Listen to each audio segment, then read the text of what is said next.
عدالت نے نواز شریف کو تیز ترین انصاف فراہم کرنے کی تاریخ رقم کر دی۔ سابق وزیر اعظم 21 اکتوبر 2023 کو 4 سالہ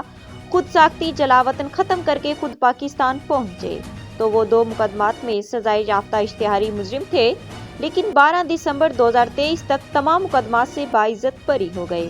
اور اب 8 فروری 2024 کو انتخابات میں حصہ لے کر چوتھی بار وزیر اعظم پاکستان بننے کی تیاریوں میں نواز شریف کو ملنے والے اس تیز ترین انصاف پر پوری قوم حیران پریشان ہے۔ اسلام آباد ہائی کورٹ میں 12 دسمبر کو نواز شریف کو العزیزیہ ریفرنس کیس میں بھی باعزت بری کر دیا ہے۔ ٹھیک 5 سال قبل 24 دسمبر 2018 کو اسلام آباد کے نصاب عدالت میں نواز شریف کو العزیزیہ ریفرنس میں 7 سال قید کے لیے اور 10 سال کے لیے کسی بھی عوامی عہدے پر فائز ہونے پر پابندی، ان کے نام تمام جائیداد ضبط کرنے اور ساتھ ساتھ تقریباً 1.5 ارب روپے کا جرمانہ عائد کیا تھا۔ العزیزیہ ملز کیس سے قبل 9 نومبر کو اسلام آباد ہائی کورٹ میں نواز شریف کو ایون فیلڈ ریفرنس میں بھی بری کرنے کا حکم جاری کر دیا تھا۔ اسی دور میں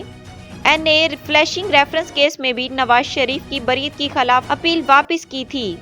اور اسی کیس کی تلوار بھی نواز شریف کے سر سے بھی ہٹ گئی تھی۔ نواز شریف کو تمام کیسز میں ملنے والے اس تیز ترین انصاف پر نہ صرف عام عوام بلکہ قانونی ماہرین بھی حیران پریشان ہیں